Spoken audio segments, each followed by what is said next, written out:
नमस्कार, स्वागत है आपका अयोध्या में। मैं हूं आपके साथ अनामिका सिंह। अयोध्या में भगवान राम की कहानियां हर कोई दिखा रहा है, सुना रहा है, लेकिन कोई वो तस्वीर नहीं दिखा रहा जो भगवान राम के जीवंत प्रमाण का प्रतीक है।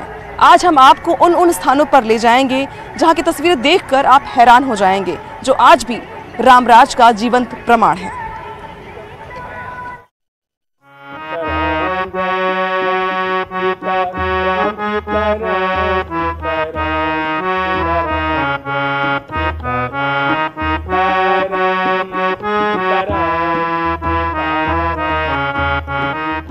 सुनि प्रभु वचन हर्ष हनुमाना, शरणागत बच्छल भगवाना। नमस्कार, बहुत बहुत स्वागत है आपका भगवान राम की नगरी अयोध्या से हमारी इस खास पेशकश में। आपके साथ मैं हूं शबाब।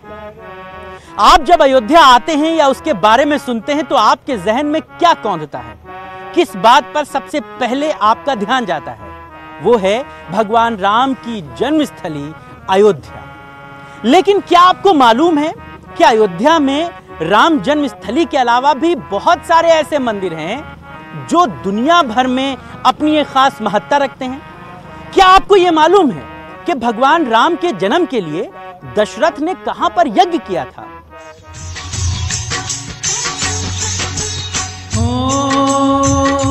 क्या आपको यह मालूम है कि भगवान राम ने कहां से अयोध्या में रामराज किया था?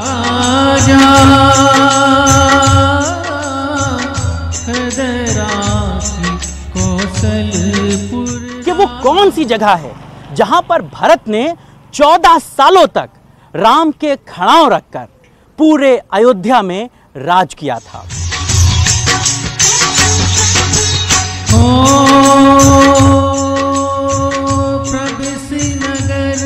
तो चलिए हमारे साथ हमारी इस खास पेशकश में, जहां पड़े प्रभु के पग, हमारी इस खोज में हम आपको दिखाएंगे भगवान राम से जुड़े हुए तमाम दूसरे तीर्थ स्थल।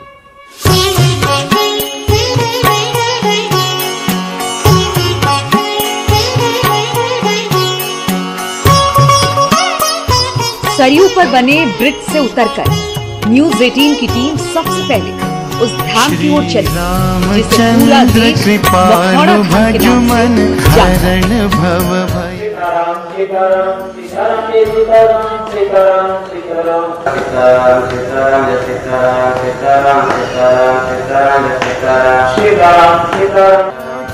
यहीं पर राजा दशरथ ने महर्षि वशिष्ठ की सलाह पर ऋषि श्रृंग की मदद से पुत्र कामेक्षी यज्ञ किया था।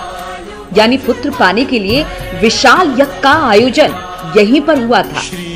यज्ञ के दौरान अग्निदेव इसी कुंड में खीर लेकर प्रकट हुए थे। अयोध्या में भगवान राम के भव्य मंदिर निर्माण की कवायद शुरू हो चुकी है, लेकिन भगवान राम के जन्म की कहानी अयोध्या से नहीं बल्कि अयोध्या से तकरीबन 84 कोस दूर बस्ती जिले से शुरू होती है। बस्ती जिले के इसी मखौड़ा धाम में राजा दशरथ ने पुत्र प्राप्ति के लिए यज्ञ किया था। कहा जाता है कि इसी तरह वेदी पर राजा दशरथ ने मनोरमा नदी के किनारे सैकड़ों ऋषि मुनियों के साथ कई दिन तक यज्ञ किया, जिसके बाद राजा दशरथ के घर राम, लक्ष्मण, भरत और शत्रुघ्न की पैदाइश हुई।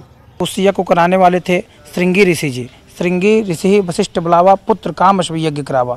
श्रृंगी ऋषि, दशरथ जी महाराज, वशिष्ठ जी सब कोई आकर इसी यहाँ पे मनोरमा नदी है, इसी मनोरमा नदी के तट पर यहाँ पे यज्ञ हवन आहुति किए। अग्निदेव हव्य लेके प्रकट हुए, वही हव्य तीनों रानियाँ को दिया गया। अयोध्या जी दशरथ जी के राजमहल में जन्म लिए, चारों भाई ने जन्म लिए। तो उसी के रामनवमी में जन्म लिए, नवमी के दिन, और छठी के उपलक्ष्य में यहाँ पे बहुत विशाल मेला लगता है, जो देश से विदेश से हर जगह से संत महंत भक्तगण आते हैं और यहाँ पे पूजा अर्चन करते हैं। क्या आपको पता है कि 84 कोसी परिक्रमा कहाँ से शुरू होती है और क्यों? ये बस्ती जिले की वही मखौड़ा धाम की भूमि है जहां से राजा दशरथ पैदल चलकर अयोध्या पहुंचे थे। राजा दशरथ ने यह प्रतिज्ञा की थी कि जब उनके घर पुत्र प्राप्त हो जाएंगे तो वो यहां से अयोध्या तक पैदल चलकर जाएंगे। यहां से अयोध्या 84 कोस दूर है, लिहाजा राजा दशरथ यहां से अयोध्या तक 84 कोस पैदल चलकर गए, जिसके बाद 84 कोसी की परिक्रमा शुरू हुई, जो आज भी यहीं से शुरू होती है और यहीं पर खत्म होती है। राजा दशरथ के राज में राम के अवतार लेने की कहानी यहीं से शुरू होती है और फिर अयोध्या में राम जन्म लेते हैं। मुखौड़ा धाम से निकलकर हम राम जन्मभूमि की ओर बढ़ चले। हरण भव भय दारुणम। राम जन्मभूमि के रास्ते में दुकानें सजी हुई हैं। भव्य राम मंदिर निर्माण के काज से अयोध्यावासी खुश हैं। सुरक्षा की पूरी व्यवस्था की गई है। सुरक्षा कारणों की वजह से हम राम जन्मभूमि के अंदर तो नहीं पहुंच सके, लेकिन आपके लिए वो तस्वीर लेकर आए जहां पर प्रधानमंत्री मोदी 5 अगस्त को ईंट रखेंगे और फिर भव्य राम मंदिर का निर्माण शुरू होगा। 5 अगस्त को यहीं से राम मंदिर बनने की शुरुआत होगी। अभिजीत मुहूर्त में 32 सेकंड के शुभ योग के बीच प्रधानमंत्री मोदी अपनी राम प्रतिज्ञा पूरी करेंगे। राम श्री राम। बाहर से ही राम जन्मभूमि का दर्शन करने के बाद हम राजा दशरथ के उस दरबार की ओर चल पड़े जहां पर रामलला का बचपन गुजरा था। राम श्री राम। राम जन्म के गवाह ये है महल आज भी जीवंत विरासत के रूप में हमारे सामने है। बरन न जाई रुचिर अंगनाई, जहां खेल ही नित चारु भाई। अब हम आपको ले आए हैं भगवान श्री राम के उस घर में जहां उनका बचपन बीता। इसे दशरथ महल भी कहते हैं। यही वो जगह है जहां भगवान राम, लक्ष्मण, भरत और शत्रुघ्न का पूरा बचपन बीता। रामलला इसी आंगन में खेलते थे, अपने भाइयों के साथ रहते थे। इसी महल से दीक्षा लेने के लिए गुरु के पास गए थे। ये महल रामलला के बचपन की कहानियां सुनाता है और आज भी उनके होने का एहसास कराता है। तुलसीदास ने स्पष्ट लिखा है रामचरितमानस में कि बरनी न जाई रुचिर अंगनाई, जहाँ खेलत नित चारें भाई। 1000 मुखों से दशरथ महल के आंगन की वर्णन नहीं की जा सकती है। जिस आंगन में स्वयं ब्रह्म आके खेल रहे हो, उस आंगन की वर्णन एक मुख से तो की ही नहीं जा सकती है। तुलसीदास ने ऐसा लिखा है कि यहाँ पे भगवान राम का बचपन शादी से पहले तक इसी स्थान में बीता है। चारों भाई नित्य यहीं खेला करते थे और कागभूषुंडी के साथ भगवान राम की लीला इसी स्थान पे, इसी महल में हुई है। ये दशरथ जी का राजमहल है। यहाँ पे चारों भाई और दशरथ जी भी यहाँ पे दशरथ जी भी यहाँ पे जब भोजन करते थे तो चारों बालकों को बुलाते थे। लिखा भी है कि दशरथ नृत्य बोलाई, वहाँ देखिए चौपाई, वहाँ पे लिखा है हमको। भोजन करत बोल जब राजा, नहीं आवत तजी बाल समाजा। कौशल्या तब बोलन जाई, ठुमुक ठुमुक प्रभु चलही पर आई। रामलला और राजा राम के रूप में प्रभु राम इस महल में रहे। शादी के बाद माता सीता को कनक भवन दिया गया। यहाँ से थोड़ी दूर पर ही कनक भवन है। ऐसी मान्यता है कि माता कैकेयी ने प्रभु श्री राम और देवी सीता को ये भवन उपहार में दिया था। ये कैकेयी का महल था। पर किसी दूसरे पुरुष का आना मना था, इसीलिए इस मंदिर में केवल भगवान राम और सीता जी की मूर्ति मिलती है। ना लक्ष्मण मिलते हैं, ना हनुमान मिलते हैं। ये अपने आप में बहुत अद्भुत बात है। चूंकि इस समय जब हम लोग आए हैं तब मंदिर के जो पर्दा है मूर्ति के सामने वो लगा दिया गया है, लेकिन वो तस्वीरें आप अपने टीवी स्क्रीन पर देख रहे होंगे कि किस तरह यहाँ पर सिर्फ भगवान राम और सीता जी की मूर्ति है। दूसरी बात यह है कि चूंकि ये भगवान राम के रहने की भी एक जगह थी और भगवान राम भगवान होने के साथ साथ राजा भी थे, लिहाजा उनकी मूर्ति के सामने ये एक दरबार बना दिया जाता है। यहाँ पर जो भी लोग आते हैं वो बैठते हैं और बैठकर भगवान राम के दर्शन करते हैं। और यहाँ की जो मूर्ति है उसकी एक खासियत और है, आप अमूमन मंदिरों में देखते होंगे भगवान की मूर्ति खड़े रूप में होती है, यानी कि वो इस तरह सीधे खड़े होते हैं। लेकिन जब आप यहाँ आएंगे तो यहाँ पर भगवान राम और सीता जी की बैठी हुई मूर्ति है। चूंकि उनको राजा के तौर पर भी दिखाया गया है, इसलिए इन मूर्तियों की अपनी एक विशेषता भी है। लवकुश की भी यहाँ पर मूर्ति मिलती है। पहले राजा विक्रमादित्य और बाद में भानु कुंवारी ने इसका जीर्णोद्धार कराया। मुख्य गर्भगृह में श्री राम और माता सीता की प्रतिमा स्थापित है, जहां हमेशा भजन कीर्तन होता रहता है। न्यूज 18 की टीम मखौड़ा धाम, राम जन्मभूमि, दशरथ महल और कनक भवन के बाद उन जगहों पर गए जहां पर बहुत कम लोग जाते हैं। मणि पर्वत, भरत कुंड, राम नाम का पेड़ और गुप्तार घाट के रहस्य को भी हमने समझा। कृपालु भजुमन हरण भव भय दारुणम्।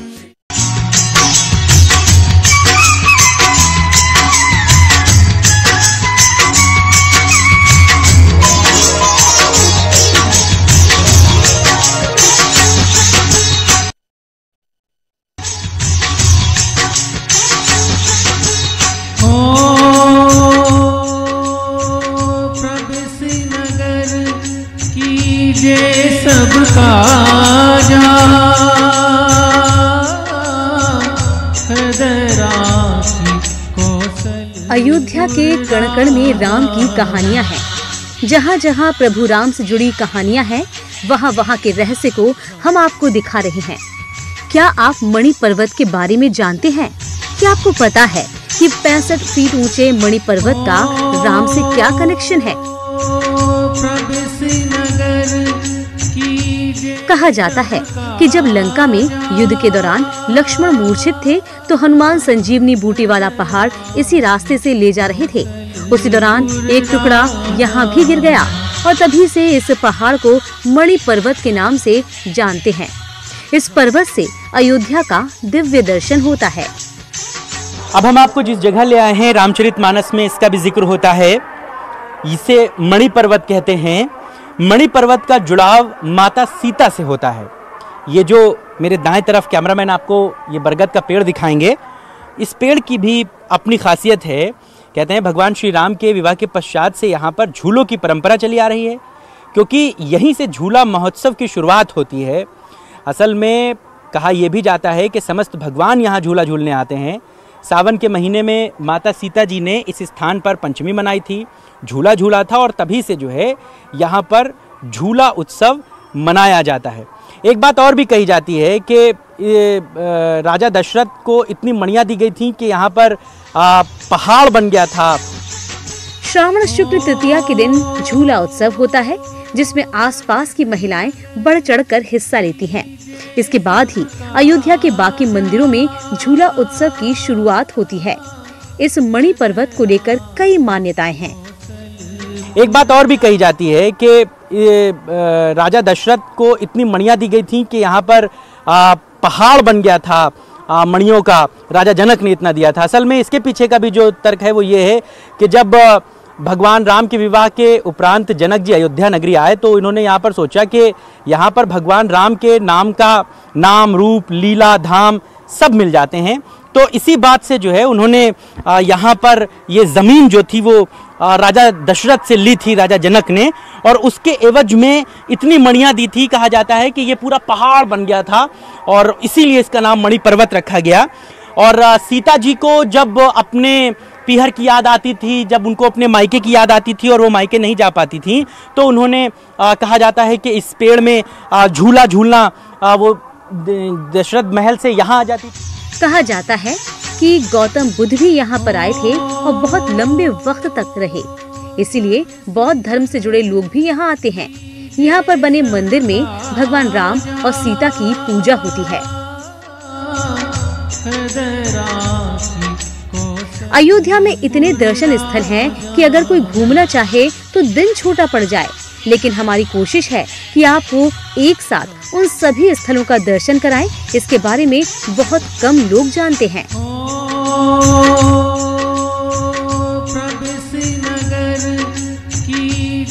मणि पर्वत से उतरने के बाद हम राम नाम के उस पेड़ की ओर बढ़ चले, जिसकी टहनियाँ पत्तों पर राम का नाम लिखा है।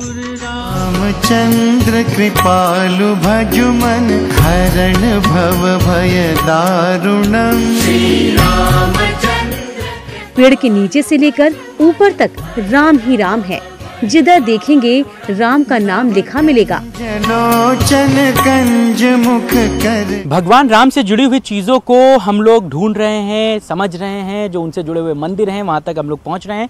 लेकिन अब हम आपको जिस जगह पर ले आए हैं ये कोई मंदिर नहीं है, लेकिन ये भगवान राम से सीधे तौर पर जुड़ता है। इसे राम नाम का पेड़ कहते हैं। मान्यता ये है कि इसके पेड़ के ऊपर लिखे हुए राम नाम को कोई लिखता नहीं है, बल्कि वो इस पर खुद ब खुद लिख जाता है। असल में जब इस बात को हमें पता चला तो हम भी इस बात की पुष्टि करने यहाँ पर पहुँचे हैं। ये पेड़ देखिए, जब आप इस पर आते हैं तो छाल सिर्फ उतनी ही उखड़ती है जितने पे शब्द बन रहे होते हैं। देखिए ये राम लिखा हुआ आपको दिख रहा है, तो ये छाल जो है वो सिर्फ रा को ही बनाएगी।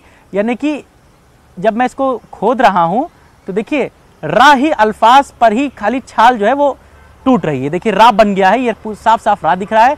ये बड़े आ की मात्रा देखिए, ये देखिए, यानी कि जो सिर्फ इतना है वही खुद रहा है, बाकी ना ऊपर का खुद रहा है ना नीचे का खुद रहा है। यहाँ पे अगर आप खोदेंगे तो देखिए हरी अंदर से छाल निकल रही है। लेकिन जितना राम लिखा हुआ है, जब आप इसको उखाड़ते हैं तो देखिए ये माँ भी यहाँ पर बन रहा है। ये माँ जो है वो राम लिखा हुआ यहाँ पर साफ तौर से नजर आता है। और ये पेड़ यहाँ पर बरसों पुराना है। और जो ग्रामीण हैं वो इस बात को बताते हैं कि पूरे पेड़ में ऊपर से नीचे तक जो है वो राम नाम अपने आप लिखता है। इस तरह के यहाँ पर एक पास में पेड़ और भी ग्रामीण बताते हैं कि वो था, लेकिन धीरे धीरे वो सूख गया। ये पेड़ किस नस्ल का है, इस पर कौन से फल उगते हैं, लोग इस बात को भी नहीं जानते। कुछ लोग हमारे साथ हैं यहाँ आसपास के ही। क्या नाम है भैया आपका? छराम यादव। कितना पुराना पेड़ है, क्या इस पेड़ के बारे में जानते हैं? लगभग 25 साल तो हो गया है। 20 साल हो गया। 20 साल हो गया। क्या आपने सुना है इस पेड़ के बारे में? तो राम का पेड़ मैंने सुना है, आज सुना जब मैं बचपना हुआ तब से। हाँ। कि राम का पेड़ है, ये में कोई फलता फल नहीं लेता है। हाँ। पाती बाहर चलती है, सूख जाता है, फिर हरा हो जाता है अपने आप से। आप अच्छा। हाँ, कोई फलता होता इसमें नहीं है। हाँ, अपन ऐसे हवा चलेगी, पत्ती सुखा जाएगा, फिर हरा हो जाएगा और राम पे अपना पत्ता में लिख उठेगा, अपने आप लिख उठता है। तो इस पर अभी जो राम मंदिर से जुड़े हुए लोग हैं, कोई यहाँ आ रहा है इस जगह के देख रेख के लिए? क्या है? हनुमानगढ़ी से बाबा आवत ही महंत। अच्छा। हाँ, इसकी पूजा अर्चना करने आते हैं। हाँ। और हर मंगल को आते हैं। अच्छा। हाँ। अभी इसका भूमि पूजन भी किया गया था इस जमीन का? हाँ, किया गया था। किसने किया था? बाबा निधि गोपाल दास एक बार यहाँ आए थे। अच्छा, उन्होंने किया था। तो देखिए इस पेड़ से जुड़ी हुई बहुत सारी किंवदंतियाँ हैं। कुछ लोग इस बात को भी कहते हैं कि जब हनुमान जी लक्ष्मण जी जब मूर्छित हो गए थे युद्ध में, तब उनके लिए संजीवनी लेने जो जा रहे थे तो वो इसी रास्ते से जा रहे थे। मणिपर्वत और गुप्तार घाट पर भी इस बात के प्रमाण हैं। अयोध्या के आसपास गिर गया था जब भरत जी का बाण उन्हें लगा था तब। तो संजीवनी का ही एक अंश है जो ये यहाँ पर निकलता है। ये भी एक किंवदंती है यहाँ की और इस बात को भी लोग मानते हैं। लेकिन जब आप इस पेड़ को चारों तरफ से देखेंगे, हमारे कैमरामैन आपको चारों तरफ से दिखाएंगे, तो चारों तरफ जो है वो राम राम लिखा हुआ है। कुछ जगहों पर जो है वो सीताराम भी लिखा हुआ है जितना मैं देख पा रहा हूँ। लेकिन देखिए चारों तरफ जो है राम नाम का ही जो जितनी छाल उतनी ही उखड़ती है जितने पे राम लिखा होता है। बाकी आप कहीं से भी छाल उखाड़ेंगे तो वो हरी उखड़ती है, लेकिन राम पर नाम के लिए जो है वो छाल जो है वो सफेद साफ तौर से उखड़ती है। और साफ तौर से पूरे पेड़ में कई जगहों पर ऊपर से नीचे तक इस बात को देखा जा सकता है। यानी अयोध्या में सिर्फ इंसान ही नहीं, पेड़ और पर्वत राम की कहानियां बता रहे हैं। अयोध्या का जब भी जिक्र होता है तो पहले राम जन्म की बात होती है, लेकिन जब पूरे रामायण की चर्चा होती है तो गुप्तार घाट की कहानी भी बताई जाती है।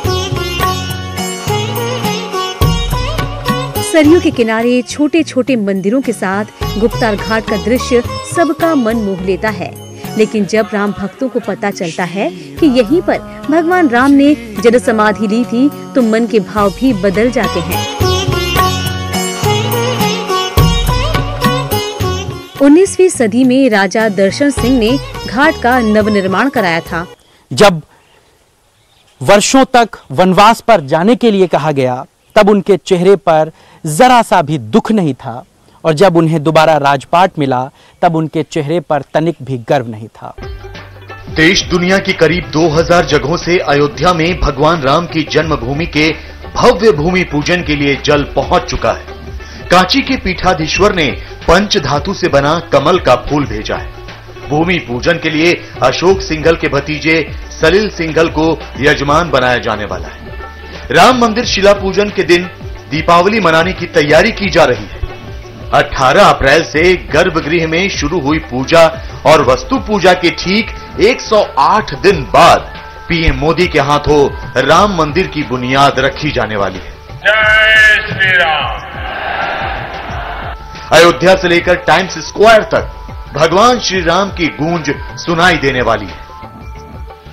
मौलिक मॉडल ज्यों का त्यों, जो ओरिजिनल ड्राइंग है वो एज इट इज पत्थर तराश कर कार्यशाला में रखे हैं, वो पहले इस्तेमाल होंगे। 2 खंभों के बीच की दूरी नहीं बदल सकती, उसके अनुसार ही बीम लगेंगे। गर्भगृह का सर्किल नहीं बदल सकता, उसी के अनुसार दीवारें लगेंगी। बन चुकी है, लेकिन जब ये बन जाएगा तब दाएं बाएं एक एक गुंबद और लंबाई में एक गुंबद की वृद्धि और ऊंचाई में एक फ्लोर की वृद्धि। राम की पैड़ी से लेकर पूरी अयोध्या नगरी रोशनी से नहा उठी है। देश और पूरी दुनिया भूमि पूजन के शुभ मुहूर्त का इंतजार कर रही है। मंगल गीत गाए जा रहे हैं, सरयू किनारे आरती की तैयारियां की जा रही हैं। तो उत्तर प्रदेश के मुख्यमंत्री योगी आदित्यनाथ भूमि पूजन की तैयारियों का आखिरी बार जायजा लेने अयोध्या पहुंचे। हेलीकॉप्टर से पूरे शहर का मुआयना करने के बाद योगी हनुमानगढ़ी गए और वहां पूजा अर्चना की। इसके बाद वो राम जन्मभूमि परिसर गए, रामलला के दर्शन किए और वहां मौजूद अधिकारियों के साथ करीब 1.5 घंटे तक बैठक की। पूरे देश और दुनिया के लिए एक ऐतिहासिक क्षण होगा जब देश के यशस्वी प्रधानमंत्री आदरणीय मोदी जी अयोध्या में लगभग 500 वर्षों की इस परीक्षा के परिणाम के साथ भगवान श्री राम के भव्य मंदिर निर्माण की आधारशिला रखेंगे। कोरोना के बीच इस ऐतिहासिक पल में किसी भी तरह की बाधा ना आए, इसके लिए शासन प्रशासन ने एक अहम फैसला भी किया है। इस फैसले के मुताबिक भूमि पूजन कार्यक्रम के लिए आमंत्रण मिलने वालों को कोविड-19 टेस्ट कराना होगा। जिनकी रिपोर्ट नेगेटिव आएगी वही लोग भूमि पूजन कार्यक्रम में शामिल हो पाएंगे। जाहिर है, महामारी के बीच राम मंदिर के भूमि पूजन के लिए तमाम तरह की सावधानियां बरती जा रही हैं। लेकिन राम मंदिर कार्यशाला में पत्थरों को तराशने का काम लगातार जारी है। 90 के दशक से यहां पत्थरों पर राम नाम उकेरा जा रहा है। यही नहीं, कार्यशाला में काम के साथ साथ कीर्तन भी चल रहा है। यहाँ लगातार 24 घंटे ये वो कार्यशाला है जहाँ यहाँ कभी कीर्तन रुकती नहीं। तो आप देख सकते हैं कि यहाँ कीर्तन लगातार जो है वो आपको होता दिखाई देगा और कीर्तन लगातार यहाँ होता रहता है और जो लोग हैं यहाँ लगातार कीर्तन बजाते भी रहते हैं। देखिए यहाँ लगातार कीर्तन चलता है और 24 घंटे कीर्तन चलता रहता है। उधर अयोध्या में रामोत्सव का प्रसाद भी तैयार किया जा रहा है। अयोध्या के हर घर तक लड्डू पहुंचाने की तैयारी चल रही है। 300 से ज्यादा लोग पिछले 1 हफ्ते से लड्डू बनाने का काम कर रहे हैं, तो 12 लाख लड्डू बनकर तैयार है। हम सारे समाज ने निर्णय किया, पहले हम लोगों ने 1.25 लाख तय किया था, अब धीरे धीरे बढ़ते बढ़ते तो 2.5-3 लाख हो गया। मैंने हम सबकी एक इच्छा है कि अयोध्या जनपद का कोई घर न बचे जिस घर में भगवान का प्रसाद लगा हो। अयोध्या को पीतांबरी और भगवा पताकाओं से सजाया जा रहा है। साकेत महाविद्यालय से लेकर हनुमानगढ़ी तक सड़क के किनारे बैरिकेडिंग की जा रही है। अयोध्या के तमाम मंदिरों का रंग रोगन किया गया है।